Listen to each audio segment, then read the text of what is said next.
ईश्वर हरे कृष्णा. सगळ्या भक्तांचं स्वागत आहे आजच्या आपल्या साप्ताहिक कार्यक्रमामध्ये. तर दरवेळेस आपण जेव्हा मंदिरात येतो सर्वप्रथम आल्यानंतर तर आपण गरुडजीचं दर्शन घेत असतो. बऱ्याच वेळा मी पाहिलं लोक गरुडीचे दर्शन नाही घेत आणि डायरेक्ट दर्शनाला बसतात. तर आज मी ठरवलं की नेमके गरुडजी आहे कोण. मी मध्यंतरी एक महिन्यापूर्वी जगन्नाथपुरीला गेलो होतो आणि जगन्नाथपुरीमध्ये गेल्यानंतर तिथे पण गरुड स्तंभ किंवा गरुड ध्वज म्हटला जातो आणि तिथे सर्वप्रथम दर्शन घेतल्यानंतर भगवान जगन्नाथ बलदेव सुभद्राचं दर्शन घेतलं जातं आहे. तसंच इथं सुद्धा जगन्नाथ बलदेव सुभद्राचं पहिले गरुड स्तंभ आहे, बाहेर पण आहे आणि आतमध्ये पण आहे. येऊन तुम्ही दक्षिण भारतात पण जातात तर दक्षिण भारताच्या प्रत्येक मंदिरासमोर गरुडनायक राहतात. येऊन पांडुरंगाची आरती मानतात. गरुड हनुमंत पुढे उभा राहते. केशवाशी नामदेव, माधवाशी नामदेव असे आरती म्हटल्या जाते. म्हणजे भगवंत जिथे आहेत ती त्याचे ते दोन भक्त हनुमानजी आणि गरुडजी राहतात. जसं लक्ष्मीचं वाहन आहे घुबड, महादेवाचं वाहन आहे नंदी, गणपतीचं वाहन आहे मूषक, दुर्गादेवीचं वाहन काय सिंह आहे, महादेवाचं नंदी. त्याच्यानंतर इंद्राचं कोणतं आहे ऐरावत हाती. तसंच भगवंताचं हे वाहन आहे आणि हे वाहन आपल्या शास्त्रामध्ये जसं भगवान रामचंद्राचं वाहन जे आहे हनुमानजी आहेत, तसंच भगवान विष्णूचे वाहन कोण आहेत गरुडजी. तर हे गरुडजी भगवंताचे दास्यभाव, साख्यभाव, वाहन, आसन आणि ध्वजे ह्या चार गोष्टीचं कार्य करतात गरुडजी. म्हणून शास्त्रामध्ये रामायण, महाभारत, त्याच्यानंतर श्रीमद भागवतम, येऊन भगवद्गीतेमध्ये सुद्धा भगवंत आपल्या गरुडाबद्दल वर्णन करतात. भगवद्गीतेमध्ये अध्याय 10 श्लोक नंबर 30 मध्ये भगवंत म्हणतात की प्रल्हादस्मी दैत्यानां कालम कालयतम मृगानां मृगेंद्रम वैनतेचे पक्षिणम. ह्या श्लोकामध्ये काय म्हटलं आहे की दैत्यामध्ये प्रल्हादस्मी, मी जे सगळ्या दैत्यामध्ये कोण आहे प्रल्हाद आहे. आणि सगळ्या काळामध्ये कोण काळ आहे मी स्वतः काळ आहे. आणि सगळ्या सिंहामध्ये मृगेंद्रामध्ये जेवढं मृग आहेत पशुपक्षीमध्ये त्याच्यामध्ये जो कोणी प्राणी असेल ते मी सिंह आहे. तसं वैनेते पक्ष्यामध्ये सर्वश्रेष्ठ कोणता पक्षी असेल तर ते आहेत गरुडजी, त्यांना वैनेते असं म्हटलं जाते. तर त्यांच्या पाठीवर भगवंत आपले चरण कमळ आणि आपलं आसन आहे, त्यांना गरुड ध्वज पण म्हटलं जाते, गरुड आसन पण म्हटलं जाते. एवढं आहे. म्हणून शास्त्रामध्ये भगवंताचं दर्शन घेण्याचं पहिले गरुडजीचं दर्शन घेतलं, कारण भगवंताचं लक्ष गरुडजीवर असतंय आणि तुम्ही गरुडजीचं दर्शन घ्या. आणि पांडुरंगाच्या मंदिरात जातात ना आतमध्ये पंढरपूरला, पहिले गरुड खांबाला मिठी मारतात लोक आणि गरुड खांबाला मिठी मारली की नंतर दर्शनाला जातात. तोपर्यंत दर्शन होत नाही. भगवंतांनी त्यांना स्थान तिथं गरुड स्तंभावर दिले. तसं प्रत्येक मंदिरामध्ये, प्रत्येक घरामध्ये गरुडजीचं, जेवढे हनुमानजी इम्पॉर्टंट आहेत, महत्त्वाचे आहेत, तेवढेच गरुडजी महत्त्वाचे आहेत. तर हे विशेष करून भगवंताने त्यांना आपलं स्वतःचं पार्षद त्यांना नेमलेलं आहे. तर ह्या गरुडजीची जन्मकथा महाभारतामध्ये येते. जसं दक्ष प्रजापतीच्या 2 कन्या असतात, एक म्हणजे कुद्रू आणि दुसरी विनिता. यांचा विवाह कश्यप मुनीशी होतो आणि बऱ्याच वर्षे दिती आणि विनिता आणि कुद्रूने खूप सेवा केलेली असते. आणि त्या सेवेवश होऊन प्रसन्न होऊन त्यांनी म्हटलं की आम्हाला कश्यप मुनी म्हटले काहीतरी वरदान मागा, तुम्ही खूप सेवा केली माझी. त्यावेळेस कुद्रू म्हटले की मला 100 पुत्र पाहिजे, जे नाग रूपामध्ये, सर्पच्या रूपामध्ये पाहिजे. आणि इकडं जी विनिता होती सत्वगुणाची होती, सख्या बहिणी, सख्या सवती, ती म्हटली मला 2 तेजस्वी पुत्र द्या. असं वरदान मागितल्यानंतर बराच काळ गेला, गर्भावस्थेत राहिले. तर पहिले कुद्रूना 100 अंड्याला जन्म घातला. येऊन भागवतामध्ये त्याचं वर्णन आहे. आणि मग 100 अंड्याला जन्म घातल्यानंतर 100 आर्य प्रगट झाले. आणि इकडे वैनेतेनं, जी विनिता आहे, तिनं 2 अंड्यांना जन्म घातला. त्या कुद्रूचे जे 100 अंडे होते ते पहिले फुटले आणि त्याच्यातून सगळे नाग, सर्प, जे सरपटणारे प्राणी होते त्यांचा जन्म झाला. जेव्हा हे दृश्य वैनेते किंवा विनीताना पाहिलं, तिला वाटलं की अरे माझ्या जे सवती आहे तिचे मुलं जन्माला आलेले आहेत. आणि आल्यानंतर साहजिक ईर्ष्या झाली, तिला पण उत्सुकता झाली, तळमळ झाली, उत्कंठा झाली की माझ्या एकतरी अंड्यातून बाळ यायला पाहिजे. म्हणून ते कच्चं अवस्थेत असताना तिनं अंड फोडलं, त्याच्यातून एक बालक जन्माला आलं. आणि आल्यानंतर ते एकदम संपात क्रोधित अवस्थेत प्रगट झाल्यानंतर तो सर्वप्रथम आईला नाही का तो दोष द्यायला लागला की माझी कच्ची अवस्था असताना तू मला जन्माला घातलं, मी तुला शाप देतो की तुझी जी बहीण आहे किंवा सवत आहे तू त्याची दासी होशील, सेविका म्हणून राहशील. आणि दुसरं ते म्हणले शाप तर दिला मी रागाच्या भारात, पण त्याला उपवरदान पण देतो की आता मला जर कच्च्या अवस्थेमध्ये तू फोडलंस, पण ते दुसरं अंड आहे, जोपर्यंत ते स्वतःहून प्रगट होत नाही तोपर्यंत त्याला फोडू नको. आणि तेच पुत्र तुला जे कद्रू आहे तिच्या शापातून ते मुक्त करू शकेल. असं म्हणून जे पहिलं बाळ होतं ते निघून गेलं आणि सूर्यदेवाचा सारथी बनलं. त्याचं नाव पडलं अरुणा पडलं. आणि तेच अरुणा त्यांचा रथ हाकण्याचं काम केलं. लालिमा त्यांचं रूप आणि तेजस्वीपणा सूर्यदेवाकडून नाही का त्याने ज्ञान प्राप्त केलं. आणि म्हणून सूर्य निघण्याच्या पहिले जे सकाळचे सूर्यकिरण निघतं, आपण लोक म्हणून अरुणोदय झाला, म्हणजे लाल किरण येतात ते पहिले जे अरुण आहे त्यांचं पडतंय. आणि म्हणून सूर्याच्या पहिले त्यांचं पहिले दर्शन होतंय, नंतर सूर्यदेवाचं होतंय. आणि मग तिथून सूर्यदेवाने त्यांना भरपूर दिला आणि सेवक कायमस्वरूपी सेवित राहिलं. जे दुसरं बालक होतं ते दुसरं बालक म्हणजे काही काळानंतर त्या अंड्यातून नाही का दुसरं बालक जन्माला आलं. आणि आल्यावर जसं हनुमानजी जन्माबरोबर त्यांनी काय पाहिलं माहिती आहे का, सूर्याकडे पाहिलं आणि ते तेजस्वी गोळा पाहिला की आकर्षित झाल्यानंतर जशी उडान मारली होते, त्याच प्रकारे जे विनीताचा दुसरा पुत्र होता तो जन्माल्याबरोबर नाही का त्याने काय केलं, उडान घेतली आणि सगळं भ्रमण केलं. तेजस्वीपणा, धैर्य, शक्तिशाली, बुद्धिमत्ता, ज्ञान, असं सगळे स्वाभाविक त्यांच्यामध्ये ते गुण होते, असे गरुडजी होते. आणि मग विलक्षण शक्ती, गती आणि दीप्ती आणि बुद्धीच्या अवस्थेवर त्यांनी काय केलं, ह्या सगळ्या जगाला विशेष करून आपल्या माताला अट्रॅक्ट केलं, आकर्षित केलं.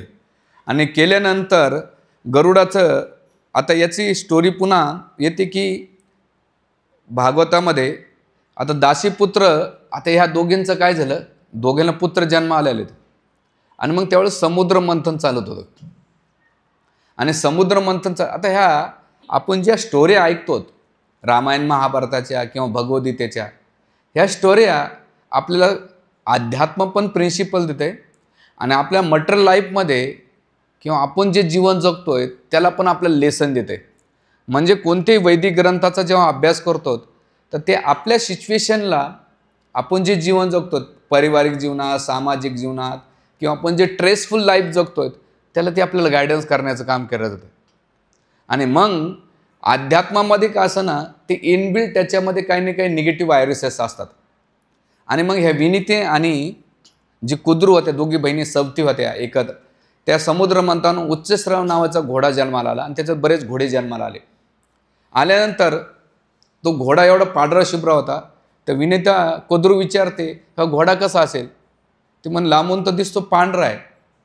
मग कुद्रू म्हणते जर पांढरा निघाला असेल पूर्ण तर मी तुझी दासी होईल, पण तो काळा निघाला समजा त्याचा तर मी तुझी सेविका होईल, असे त्याने शर्त लावली.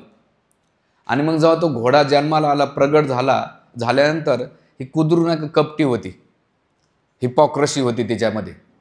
आणि त्या कपटीपणामुळे जो हिपोक्रसी पर्सन असतो ना, तो बाहेरून एवढा स्माईल देत असतो, गोड बोलतो, पण तुमची नाही का वाटोळं केल्याशिवाय राहतच नाही तो.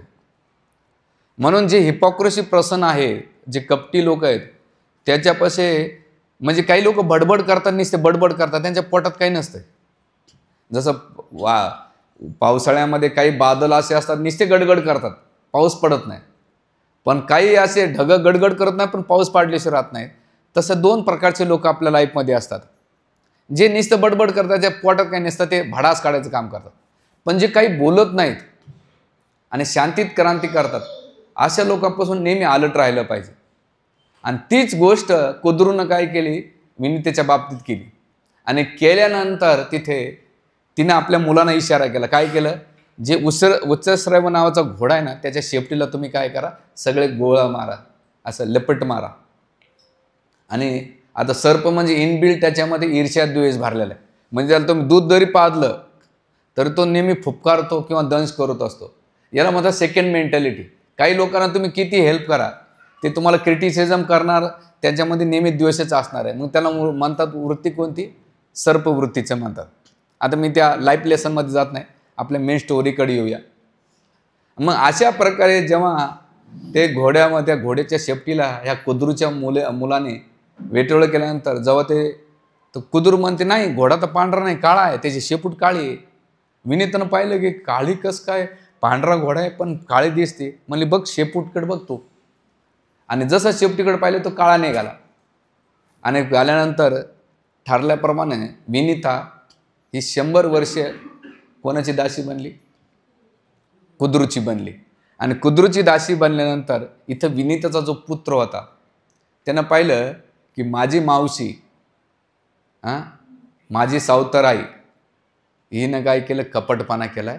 आणि मग आता ते आपल्या आईकडे गेली. म्हणले याचं म्हणले काम कर, तू काहीतरी मुक्तीचा मार्ग कर. त्यावेळेस गरुडजी प्रथम नाही का काय करतात, भगवान विष्णूची आराधना करतात ऋषीमुनीच्या अंगावर. आणि भगवान विष्णूची आराधना केल्यानंतर एवढी तपस्या करतात, त्या तपस्यातून भगवंत त्यांच्यासमोर प्रगट होतात. बाकी त्यांनी कोणाची तपस्या केली नाही, ना ब्रह्माची केली ना शिवजीची केली. त्यांना माहीत आहे की या जगामध्ये परिपूर्ण जे आपल्याला वांछित फळ पाहिजे असेल ते भगवान विष्णूशी कोणी देऊ शकत नाही. म्हणून इथे आध्यात्मिक जीवनामध्ये भावनिक स्तरावर काही न करता फिलॉसॉफिकल तत्वाच्या आधारावर आपण केलं पाहिजे. सेंटिमेंटलला करतात ना, 80% भारतातले लोक कर्मकांडावर करतात किंवा भावनिक लेवलला करतात. फिलॉसॉफी जर कोणाला विचारली ना, कोणालाच माहीत नाही. नुसत्या अंधाधुंदी करायचं म्हणून करतात.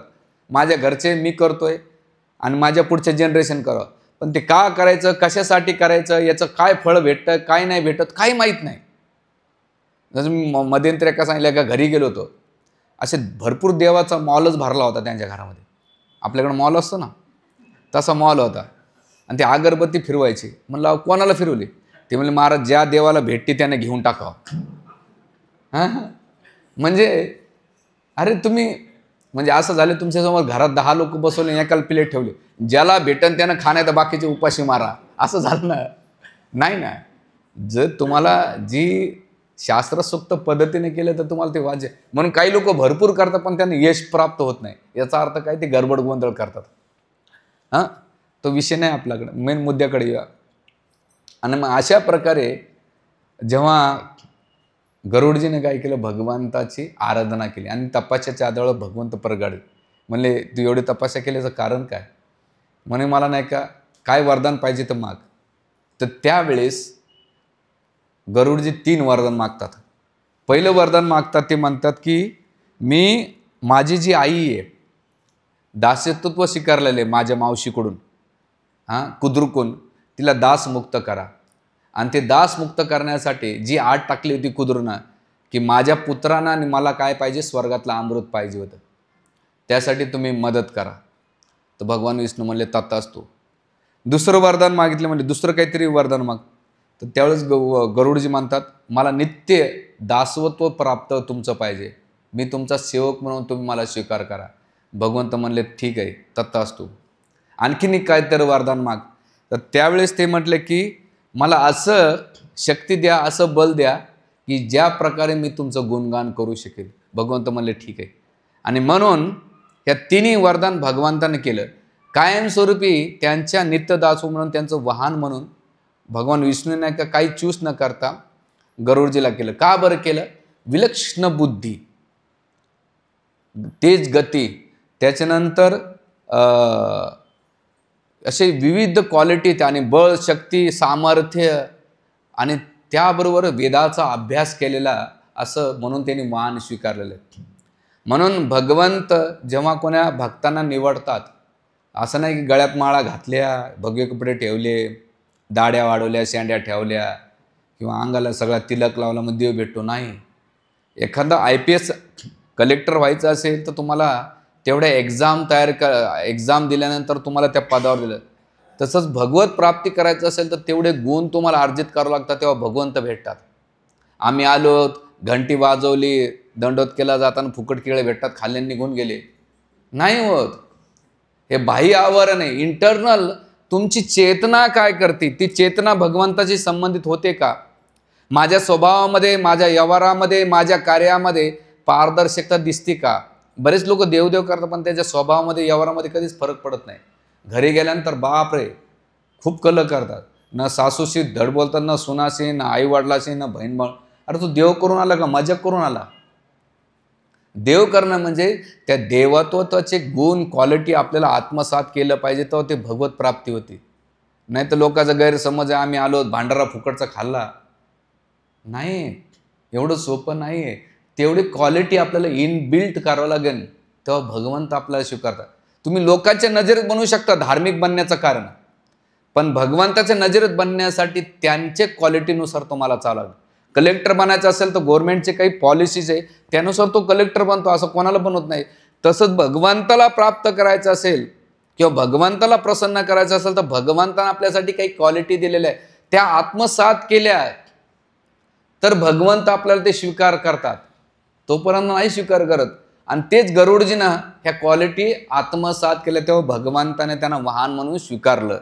आणि स्वीकारल्यानंतर पहिली गोष्ट झाली की त्यांनी आपल्या आईला नाही का दासातून सुटण्यासाठी स्वर्गामध्ये इंद्राची युद्ध केलं.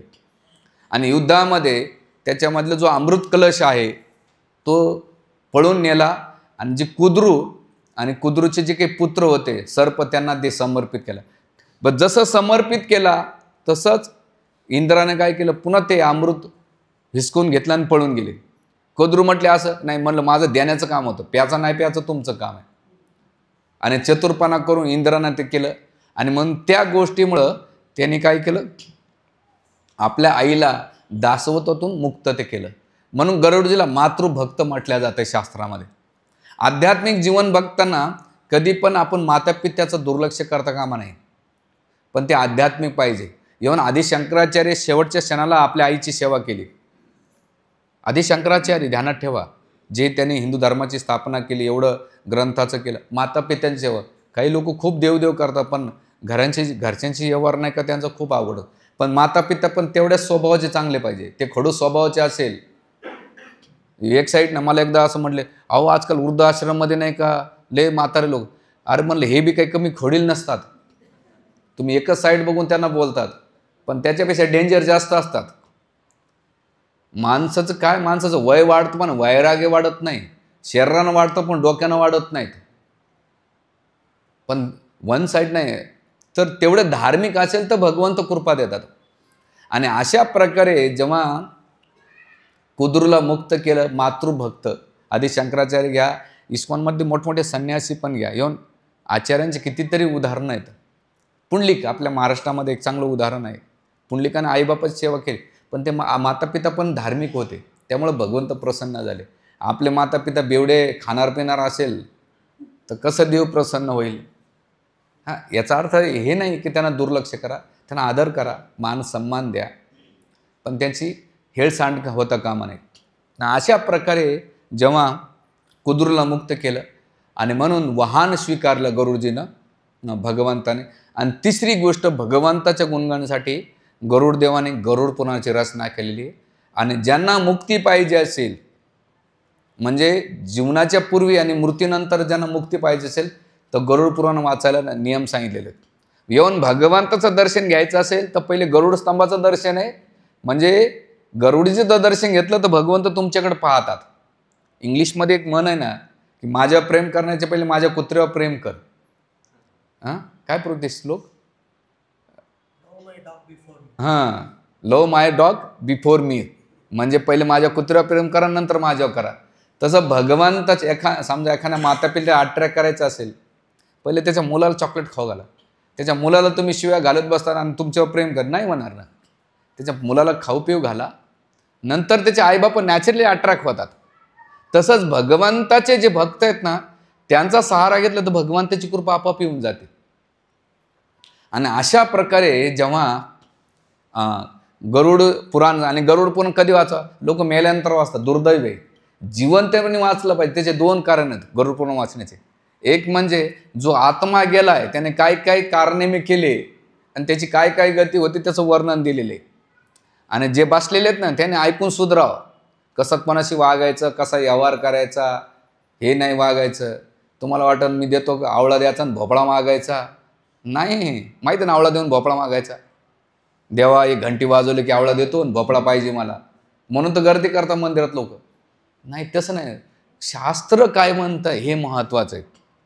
आणि अशा प्रकारे जेव्हा तुम्ही गरुड पुराण ऐकणारे सुधरून आपल्या लाईफमध्ये ते कर्म, त्या चुका करू नये म्हणून दिले. आणि गरुड आणि विष्णू मधला सण आहे. गरुडचे प्रश्न विचार, जसं भगवद्गीतेमध्ये अर्जुन प्रश्न विचारतो आणि भगवंत उत्तर देतात, तसं गरुड पुराणामध्ये गरुडजी प्रश्न विचारतात आणि भगवंत त्याचं उत्तर देतात. आणि त्याच्यामध्ये शेवटी भगवंताच्या गुणाचं नावाचं वर्णन केलेलं आहे.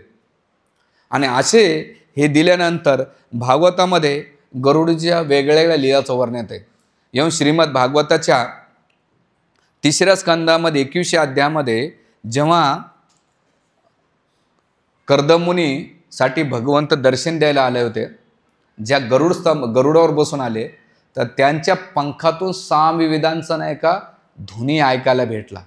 सुखदेव गोस्वामी वर्णन करतात की गरुडजीच्या पंख आहेत, त्या पंखातून जे सामवेद आहेत त्याच्या रुच्या ते सर्वसामान्यांना ऐकायला भेटलं. म्हणजे त्यांच्या पंखातून काय होतं, वेदाचे मंत्र निघतात.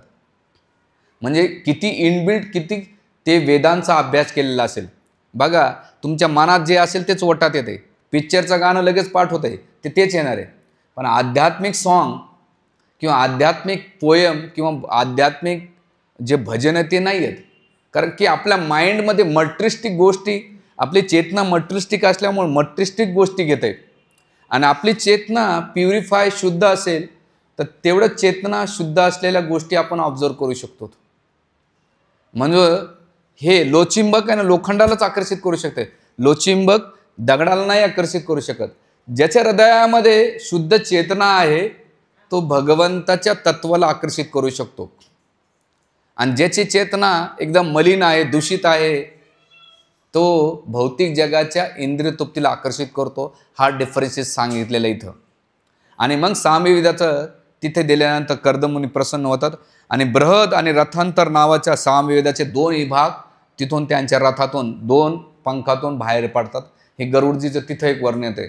दुसरं श्रीमद भागवताच्या 4थ्या स्कंदामध्ये जेव्हा पृथू महाराजाला पृथू महाराजाची काही चूक नव्हती. पृथू महाराज तर यज्ञ करीत होते, पण इंद्र येऊन वारंवार त्यांना त्रास देऊ लागले. त्यावेळेस ब्रह्माजी स्वतः आले आणि पृथू महाराजांना म्हटले, तुम्ही 100 यज्ञ करू नका, तुम्हाला 100 यज्ञाचं तुम्ही 99ला थांबवा. बाह्य दृष्टिकोनातून पाहिलं तर चूक कोणाची होती? इंद्राची होती. पण ऑथॉरिटीनं कोणाला रागवले? पृथू महाराजाला. मग इथे एक प्रिन्सिपल सांगितला जातो, कधी कधी असे असतात वेडे, त्याला म्हणायचं भाऊ तुझं गाढव पहिले पुढे जाऊ दे, तुझं गाढव पुढे जाऊ दे आणि माझं घोडं मागं राहू दे. तर ब्रह्माजीनं इंद्राला रागवायची आजी कोणाला रागवली माहिती आहे? पृथू महाराजा रागवली. म्हणले अरे तो येडा आहे, त्याच्या सोडून दे, पण तो हुशार आहे. आणि जसं ब्रह्माजीचं ऐकलं पृथू महाराजांना, त्यावेळेस भगवान विष्णू प्रगट झाले. ते बी गरुडवर आले. आणि गरुड आल्यानंतर भगवंताने काय केलं, गरुडजीच्या खांद्यावर असा हात ठेवला आणि पृथू महाराजाला बोलू लागले. लिटरली असे श्लोक आहेत. आणि मग भगवंत किती आधार घेतात. भगवंत गरुडजी असे हात जोडून हात देतात. आणि मग भगवंत पृथू महाराजाला उपदेश करतात. हा 4थ्या स्कंदामध्ये वर्णन आहे. त्याच्यानंतर गजेंद्र मोक्षाच्या वेळेस जेव्हा गजेंद्र त्या चित्रकूट पर्वतावर नाही का खूप वर्ष युद्ध चाललं आणि मगरमच्छनं पकडल्यानंतर खूप वर्ष युद्ध चाललं, 2दा चाललं. म्हणजे ध्यानात ठेवा, तुम्ही ह्या जगात राहा किंवा वरच्या प्लॅनेटमध्ये जा, 2दा तुमच्या लाईफमध्ये असणार आहे. सुख दुःख, मान अपमान, लाभ हानी, जय पराजय, हे सगळं तुम्ही जागा बदलल्याने आणि व्यक्ती बदलल्याने कधीच प्रॉब्लेम सॉल्व्ह होणार नाही. तुम्ही परिस्थितीला बदलण्याचा प्रयत्न नका करू, व्यक्तीला बदलण्याचा प्रयत्न नका करू, तुमच्या मनस्थितीला बदला, सगळे प्रॉब्लेम सॉल्व्ह होतात. आणि 80% लोक प्रॉब्लेम काय करतात म्हणजे परिस्थितीला आणि व्यक्तीला बदलण्याचा प्रयत्न करतात आणि त्रास होतो. आतापर्यंत बायको सुधारली नाही, नवरा सुधारला नाही, आई वडील सुधारले नाही, सासू सासरे सुधारले नाही, सामाजिक जीवनातले लोक, अरे कशाला एनर्जी वेस्ट करतायत? स्वतःला बदला ना. आणि ते सगळ्यात मोठं कठीण कार्य. म्हणजे सगळेजण फुकटचा ठेका काय घेतला माहिती आहे? लोकाला बदलण्याचा ठेका घेतलाय, पण स्वतःला नाही. आणि चुका झाले तर लोक म्हणतात हा वाईट वागतो, हा चुकीचा. अरे भाऊ, तो वागतोच आहे, पण तू स्वतःला का चेंज करत नाही किंवा स्वतःला ती का हे करून घेत नाही? ही जर आपल्याला मॅच्युरिटी आली ना, जीवनातले 80% प्रॉब्लेम सॉल्व्ह होतात. आणि ह्या छोट्या छोट्या गोष्टीमध्ये कोण अटकत आहे? जे इनमॅच्युअर्ड आहे, जे अपरिपक्व अवस्थेत आहे, ते ह्या वारंवार छोट्या छोट्या गोष्टी, म्हणजे लाईफचं पर्पज क्लिअर नसल्यामुळे त्या छोट्या छोट्या गोष्टीमध्ये तो दुःख व्यक्त करतो आणि खरा आनंद आहे, शांती समाधान आहे, तो गमावून बसतो. म्हणून आध्यात्मिक किंवा भौतिक जीवन जगायचं असेल तर एक गोष्ट पाठ करा. मी नेहमी सांगत असतो, ओम इग्नोर आहे ना. जीवनामध्ये काही लोकांना इग्नोर करीत चाला. इग्नोर माहिती आहे तुम्हाला? दुर्लक्ष, मराठीमध्ये दुर्लक्ष केलीत गेलं ना तर बऱ्यापैकी प्रॉब्लेम सॉल्व्ह होतात लाईफमध्ये. विषय आपल्याकडे होते महत्त्वाचं की इथे भगवंत आले गजेंद्राच्या, आणि गजेंद्रानं खूप प्रयत्न केला आणि मग शेवटी हातबलवून कमळ घेतलं. आणि हे भगवंत प्रागजन्म शिक्षाने, मागच्या जन्मात त्यांनी जे काही धार्मिक क्रिया केल्या होत्या त्या आधारावर त्यांनी ते फूल अर्पण केलं. आणि भगवंत आले, गरुडावर आले. गरुडावर नाही आले तर भगवंतानं काय केलं की माझा भक्त केवढं उत्कंठे भावनेनं मला बोलवतोय, तेवढ्या भावनेने त्यांनी काय केलं, एका हातामध्ये पितांबर धारण केला, लेफ्ट साईडला डाव्या साईडला गरुडजीला आपल्या बगलामध्ये घेतलं आणि राईट साईडनं एक सुदर्शन चक्र सोडून ते हो नामक गंधर्व जे मगर होता त्याचा उद्धार केल्यानंतर गजेंद्राचा उद्धार केला. तिथं एक वर्णन येतं आहे गजेंद्र मोक्षाचं. त्याच्यानंतर श्रीमद भागवतामध्ये आणखीन दशम स्कंदामध्ये गरुडजीचं आणखीन एक वर्णन येतं आहे. जेव्हा नरकासुराचा वध करायचा होता, वरादेव आणि भूमिदेवीचा जो पुत्र होता नरकासूर, भगवंताचा पुत्र होता, पण वाईट संगतीमुळं काय झालं, तो आसूर बांधला होता. जेव्हा मी पॅरेंटिंग सेमिनार देतो, मी एक प्रिन्सिपल सांगतो, भगवान कृष्ण होते पण त्यांचे पुत्रसुद्धा बदमाश निघाल्यानंतर भगवंताने त्यांना असं नाही केलं, दंड दिला. म्हणजे असं तुम्ही किती आई बाबा चांगलं पण सराउंडिंग त्याचं खराब असेल ना तर मुलाला बिघडल्याशिवाय राहत नाही. म्हणजे आपण पॅरेंटिंगचे किती प्रिन्सिपल सांगा, त्याची जसं एकदा APJ अब्दुल कलामला विचारलं प्रश्न की माझ्या मुलाचं भविष्य काय, तेवढं 5वीला होतं, ते मला म्हणले, ते म्हटले त्या लेडीजला, मला सांग त्या मुलांची संगत कोण आहे, त्याच्यानंतर त्याचं फ्युचर ठरलेलं असेल. आणि अशा प्रकारे तो वेगळा विषय, महत्त्वाचा मुद्दा आहे की इथे नरकासुराच्या वधासाठी भगवंताने कोणाला घेतलं, सत्यभामाला घेतलं. आणि दोघंही गरुडावर बसले. गरुडजी गेले, गरुडजीनं आपल्या चोचीनं आणि आपल्या नखाने काय केलं, तिथे असुरांचा वध केला. आणि भगवंताने सुदर्शन चक्राद्वारे नरकासुराचा वध केला आणि तिथं भूमिदेवीला मुक्त केलं नरकासुराच्या याच्यातून. तर नरकासुराकडे किती कन्या आणल्या होत्या त्यांना? 16,100 कन्या आणल्या होत्या. आणि भगवंताने त्या सगळ्यांना स्वीकार केलं. तर त्याचं वर्णन तिथे येते. आणि भागवतामध्ये आणखीन 2-3 ठिकाणी वर्णन येतं आहे. जसं हे दिले त्यावर दुसरं वर्णन येतं आहे की गरुडजीचं नाही का वर्णन रामायणामध्ये पण येते. रामायणाच्या युद्धकांडामध्ये जेव्हा रावणाचा पुत्र होता इंद्रजित, त्याने भगवान राम आणि लक्ष्मणावर नाही का सर्प अस्त्र सोडलं होतं. आणि त्या सर्प अस्त्रामुळं काय झालं, भगवान राम आणि लक्ष्मण मोहित झाले होते आणि त्या सर्प बंधनामुळे बांधल्या गेले होते.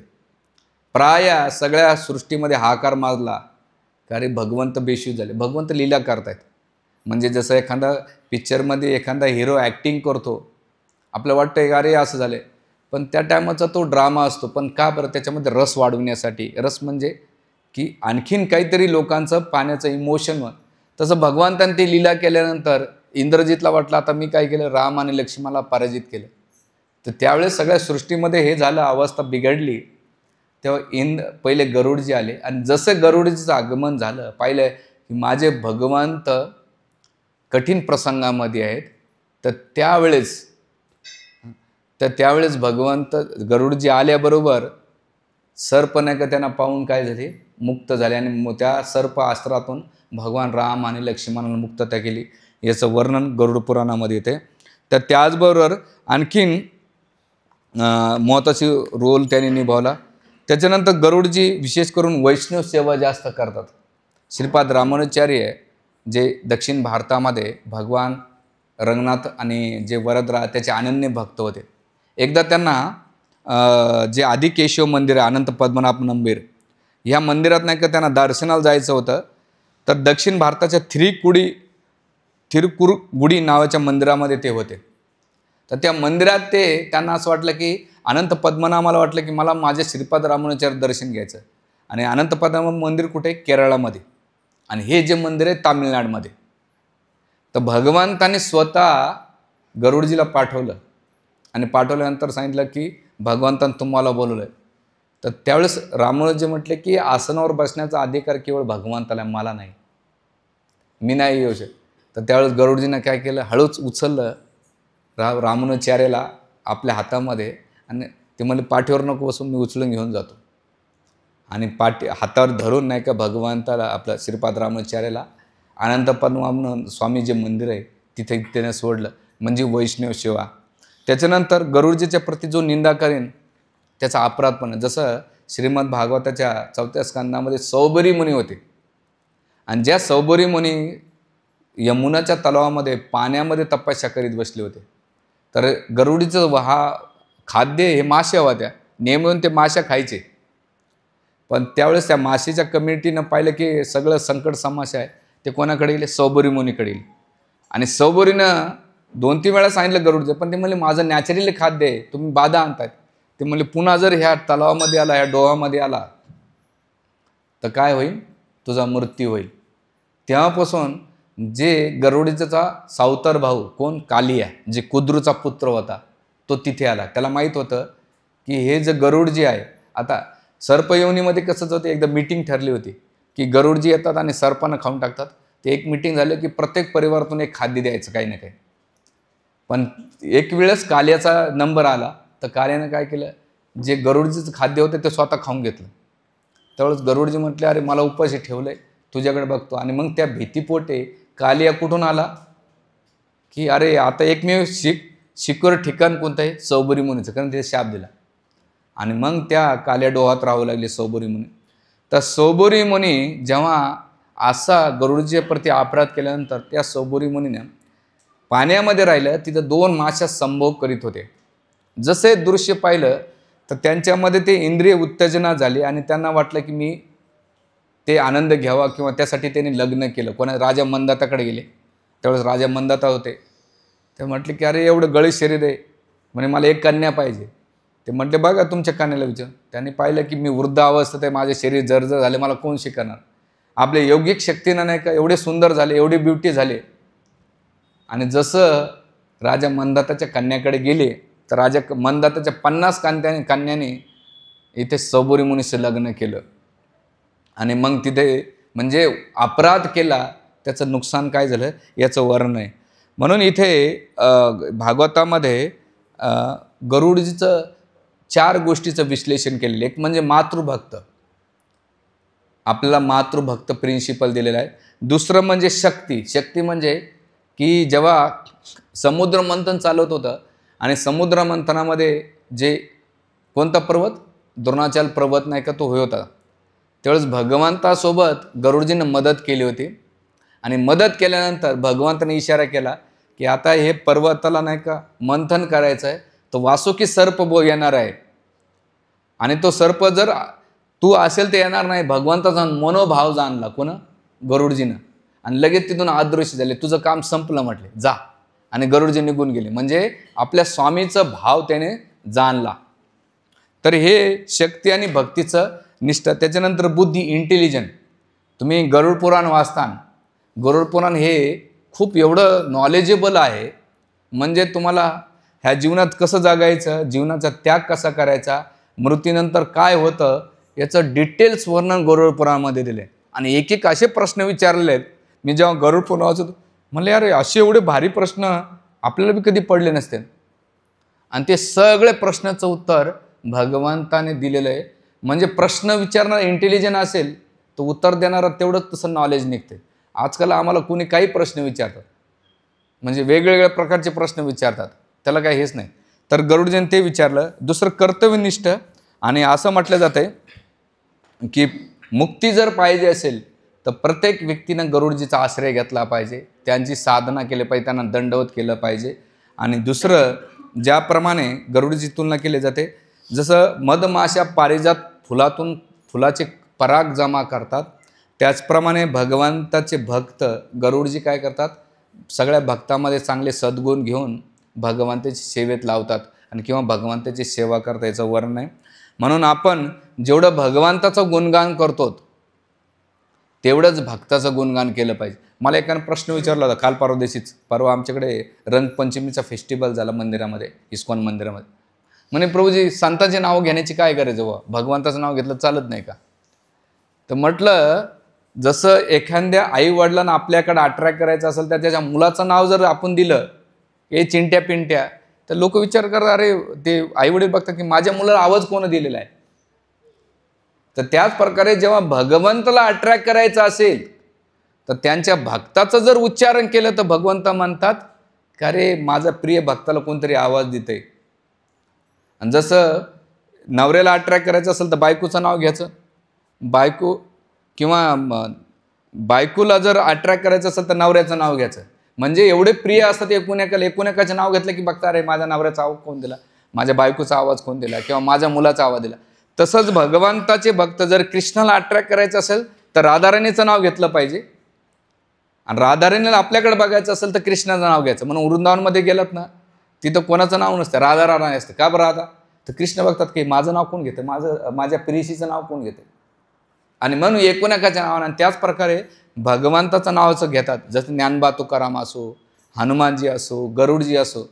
आजकाल लोक देवाला नाही का आपल्या मुलासारखं किंवा असं हनुमान, गणपती आधी काय नोकर आहेत का तुझे, जी म्हणायचं, आदरार्थी शब्द वापरायचा.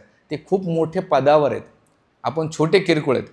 आपण मोठ्या व्यक्तीला तेवढंच आदर देतो, तसंच आदर आपण गणपतीजी, हनुमानजी, गरुडजी, म्हणजे असं नावं दिलं की त्यांना आदर असला पाहिजे. आणि अशा प्रकारे आपण जेव्हा आपल्या शुद्ध जीवनामध्ये हे जे तत्व शिकले, प्रत्येक व्यक्तीनं शक्ती, भक्ती, बुद्धी, कर्तव्य, निष्ठ आणि सेवा जर आपल्या जीवनात ठेवली तर गरुडजीनं काय केलं, ह्या 4-5 गोष्टींना भगवंताला अट्रॅक्ट केलं आणि ते नित्य पार्षद भगवंताचे बनले. तर त्याच प्रकारे आपल्याला जर नित्य पार्षद भगवंताचं हे बनायचं असेल तर आपल्याला भक्ती, त्यांना शक्ती कोणती, जी आपलं इंटेलिजन आहे ते भगवत सेवेत कसं लावलं, त्याच्यानंतर कर्तव्यनिष्ठे, आपल्या जे काही ड्युटी आहेत आपल्या परिवाराच्या प्रती त्या पण आपल्याला करणं गरजेचं आहे. आणि ह्याबरोबर जेव्हा आपण ह्या गोष्टीचं करू, भगवंताची भक्ती करू, म्हणजे आपलं मटर लाईफ पण बॅलेन्सिंग राहील आणि आध्यात्मिक जीवनसुद्धा बॅलेन्सिंग राहील ना, तर आपलं जीवन आनंदी, सुखी, समाधानी आपण जगू शकतो. आणि एक जीवनाची चांगलं आनंद, सुख समाधान नाही का आपण प्राप्त करू शकतो.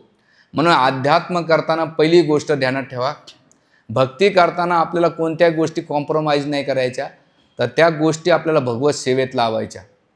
जेव्हा तुम्ही भौतिक जीवन, आध्यात्मिक जीवन एकाला पूरक जर करताना तर तुम्हाला ते भक्तीचं जीवन आनंद, सुखदार वाटते. आणि दुसरं, तुमच्या जीवनातले जे प्रॉब्लेम्स येतात, जी सिच्युएशन येते, त्याला तुम्ही केअरफुली आणि अतिशय शांतपूर्वक प्रकारे तुम्ही हँडल करू शकतात. आणि जीवनात चढ उतारा, तुम्ही अध्यात्म करा नका करू, देवदेव करा नका करू, तुमच्या जीवनामध्ये चढ उतार येणार आहे. पारिवारिक असो, सामाजिक असो, आर्थिक असो, शारीरिक असो, मानसिक असो. पण त्या गोष्टीमध्ये सगळ्यात महत्त्वाची मदत आपल्याला होते जी आपली आध्यात्मिक प्रॅक्टिस आहे. आपण जे आध्यात्मिक प्रॅक्टिस करणार आहे, भगवद्गीतेचं वाचन असो, भागवताचं वाचन असो, रामायण महाभारताचं असो, किंवा भगवत नावाचा जप असो, हरे कृष्णा कृष्णा कृष्णा हरे हरे, हरे राम राम राम हरे हरे. तर आपण जेव्हा हे करू तर निश्चित आपल्याला नाही का आपलं जीवन आनंदाने आपण जगू शकतो. खूप खूप धन्यवाद. हरे कृष्णा. श्री श्री जगन्नाथ बलदेव सुभद्रा मैया की, जगद्गुरु शिल प्रभुपाद की, भक्तराज गरुडजी की, निताय गौर प्रेमानंदे. Thank you very much. Hare Krishna. कोणाला